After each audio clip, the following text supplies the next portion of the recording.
மீண்டும் உங்களை நாம் சந்திப்பதிலே மிக்க மகிழ்ச்சி அடைகின்றோம். நான் இலங்கையில் இருந்து பதுளை போதனா வைத்தியசாலையில் இருந்து வைத்தியர் கிருஷான் வேதநாயகம். இந்த ஈரலினுடைய தொழிற்பாடுகள் பாதிக்கப்படுகின்ற போது எங்களுக்கு ஏற்படுகின்ற பிரச்சனைகள், பக்க விளைவுகள் அல்லது காம்ப்ளிகேஷன்ஸை பற்றி முக்கியமாக நாங்கள் இன்று பார்க்க இருக்கின்றோம். உங்களுக்கு தெரியும், சாதாரணமாக மக்கள் கதைக்கின்ற ஒன்று, அவர் குடி என்று குடித்து ஈரல் அழுகி இரத்த வாந்தி எடுத்து இறந்து போனார் என்று சாதாரணமான மொழிகளிலே கதைப்பதை நாங்கள் கேட்டிருக்கின்றோம்.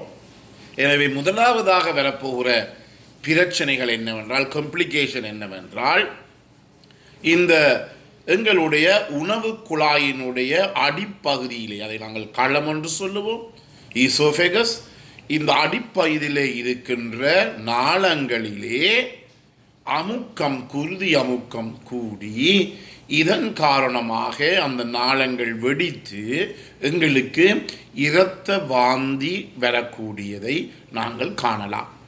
இதற்குரிய முக்கிய காரணம் என்னவென்றால், இந்த ஈரலிலே இருந்து வெளிவருகின்ற ஒரு நாளத்திலே இருக்கின்ற அமுக்கம், குருதி அமுக்கம் கூடுவது.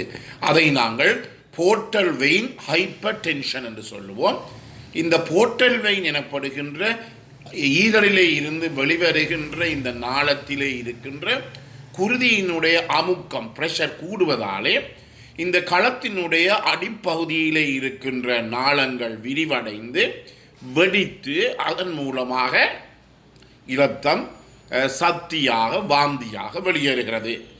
நான் கண்டிருக்கின்றேன் பல பேரை எங்களுடைய வைத்தியசாலைக்கு வந்து ஒரு 3-4 போத்தல் இரத்த வாந்தி எடுத்து இறந்தவர். ஒரு தரத்திலே அவர்கள் இதற்கு முதல் ஒரு விதமான நோயும் வந்ததே கிடையாது. ஒரு தரம் இரத்த வாந்தி எடுத்து மீண்டும் மீண்டும் மீண்டும் அடுத்த முறைகள் இந்த இரத்த வாந்தி எடுத்து இறப்பதை காணக்கூடியதாக இருக்கின்றது. எனவே இந்த இரத்த வாந்தி வருகின்ற போது கொஞ்சம் கொஞ்சமாக பல தடவைகளில் வருமென்றில்லை, ஒரு நாளிலேயே இரத்த வாந்தி வந்து மரணம் சம்பவித்தவர்களை, இறந்தவர்களை நான் கண்டிருக்கின்றேன். எனவே மிக முக்கியமாக கவனிக்க வேண்டியது என்ன, இந்த போர்ட்டல் வெயினில் ஏற்படுகின்ற குருதி அமுக்கம். இதே பிரச்சனை தான் சில பேருக்கு என்ன நடைபெறுகிறது என்றால், எங்களுடைய மலம் கழிக்கின்ற பகுதியிலே, குதம் என்று சொல்லுவோம், இந்த பகுதியிலே இருக்கின்ற நரம்புகள் கூட இதன் காரணமாகத்தான் வெடித்து அங்கும் கூட இந்த பிரச்சனைகள் ஏற்பட்டு மலத்துடன் இரத்தம் வெளியேறுவதை எங்களாலே காணக்கூடியதாக இருக்கின்றது. எனவே இதன் அடிப்படையிலே நாங்கள் என்ன செய்ய வேண்டும், அவதானமாக இருப்பது மிகவும் முக்கியம். எனவே மலம் கழிக்கின்ற போது மலத்தினுடைய சாதாரணமாக ஒரு மலத்தினுடைய நிறம் என்னவென்றால் ஒரு மஞ்சளும் ஒரு பிரவுன் கலரும் கலந்த ஒரு நிறமாக இருக்கும். இந்த மலத்திலே ஏதாவது வித்தியாசம், ஒன்று மலம் வெள்ளையாக வெளியேறுமாக இருந்தால், அல்லது மலம் பச்சையாக வெளியேறுமாக இருந்தால், அல்லது மலத்துடன் புதிய இரத்தம் ஃப்ரெஷ் பிளட் வெளியேறுமாக இருந்தால் கட்டாயமாக நாங்கள் இதை பற்றி மேலதிகமாக நாங்கள் தேவையான பரிசோதனைகளை கட்டாயம் மேற்கொள்ள வேண்டும். எனவே இந்த அறிகுறிகளானது சில நேரத்திலே எங்களுடைய ஈரலினுடைய தொழிற்பாடுகள், லிவர் ஃபெயிலியருடைய முன்னைய அறிகுறிகள், ஏர்லி சைனாக கூட இது இருக்கலாம். இதை நாங்கள் கவனிக்காமல் விட்டால் ஒரே அடியாக நாங்கள் இரத்த வாந்தி எடுத்து எங்களுக்கு மரணம் சம்பவிக்கக்கூடிய சந்தர்ப்பங்கள் இருக்கின்றது. எனவே எங்களுடைய மலத்தை நாங்கள் அவதானமாக பார்த்து கொள்ள வேண்டும். அதே நேரத்திலே வாந்தி எடுக்கின்ற போது இரத்தம் ஏதாவது வெளியேறுகிறதா என்பதை பற்றியும் நாங்கள் பார்த்து கொள்ள வேண்டும்.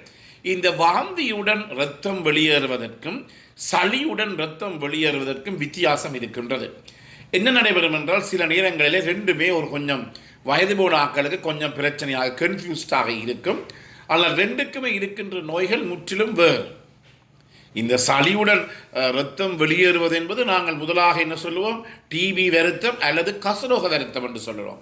அல்லது இது நுரையீரலில் இருக்கின்ற ஏதாவது புற்றுநோயினுடைய அறிகுறியாக கூட அது இருக்கலாம். ஆனால் ஒரு வாந்தியுடன் சக்தியுடன் இரத்தம் வெளியேறுகின்ற போது அங்கு ஈரலினுடைய தொழிற்பாடு பாதிக்கப்படுகிறது என்பதை அவதானித்துக் கொள்ள வேண்டும். மீண்டும் நான் இந்த இடத்திலே அழுத்தம் திருத்தமாக சொல்ல விரும்புகிறேன் என்னவென்றால், மலம் கழிக்கின்ற போது பெரியவர்கள், நோய் இருப்பவர்களோ நோய் இல்லாதவர்களோ, அந்த மலத்தினுடைய நிறத்தை அவதானிப்பது மிகவும் முக்கியம்.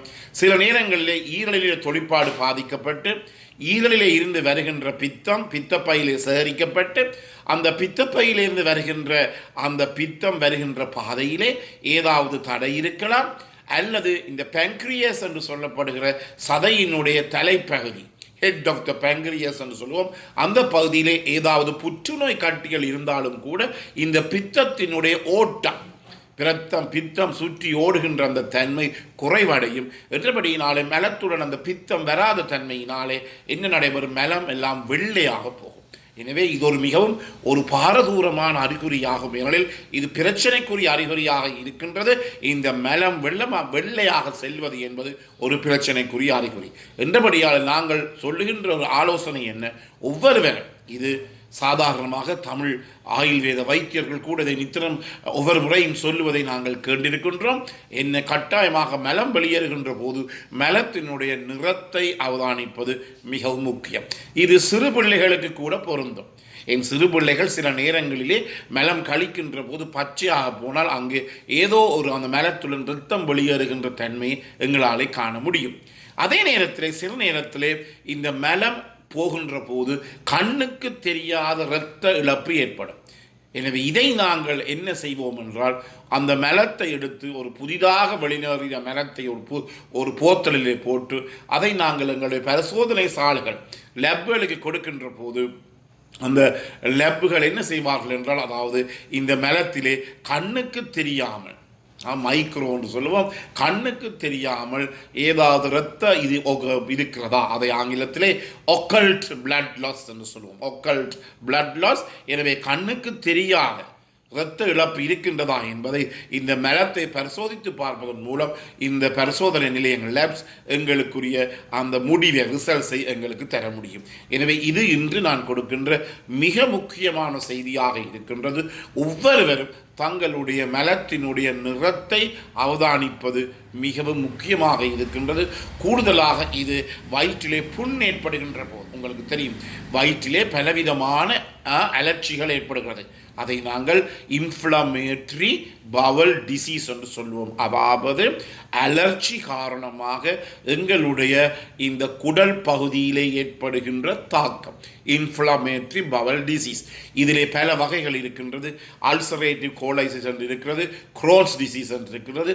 இதுக்கு மேலதிகமாக இந்த உங்களுடைய கோதுமை மாவிலே இருக்கின்ற வீட் ஃப்ளவர் என்று சொல்லுகிறோம் இருக்கின்ற அந்த வி எனப்படுகிற அந்த புரதத்துக்குரிய எதிரான நோய்கள் காரணமாக சீலியக் டிசீஸ் எனப்படுகிற ஒரு நோயும் ஏற்படும். எனவே இவை எல்லாம் எங்களுடைய மலத்தை பார்ப்பதன் மூலமாக நாங்கள் கண்டறியக்கூடியதாக இருக்கும். எனவே இந்த நிகழ்ச்சி உங்களுக்கு பிடித்திருந்தால் கட்டாயமாக இந்த நிகழ்ச்சியை கேட்காதவர்களுக்கு அறிமுகப்படுத்துங்கள். இதை லைக் செய்யலாம், ஷேர் பண்ணலாம், அல்லதுக்கு மேலே இருக்கிற மணி சின்னத்தை அமர்த்தி பெல் சைனை அமர்த்தி நீங்கள் அதில் சப்ஸ்கிரைப் பண்ணலாம். மேலதிக விவரங்கள் தேவையாயிருந்தால் தொடர்பு கொள்ள முடியும். 0094 777 35 62 45. மீண்டும் சந்திக்கும் வரை நன்றி, வணக்கம்.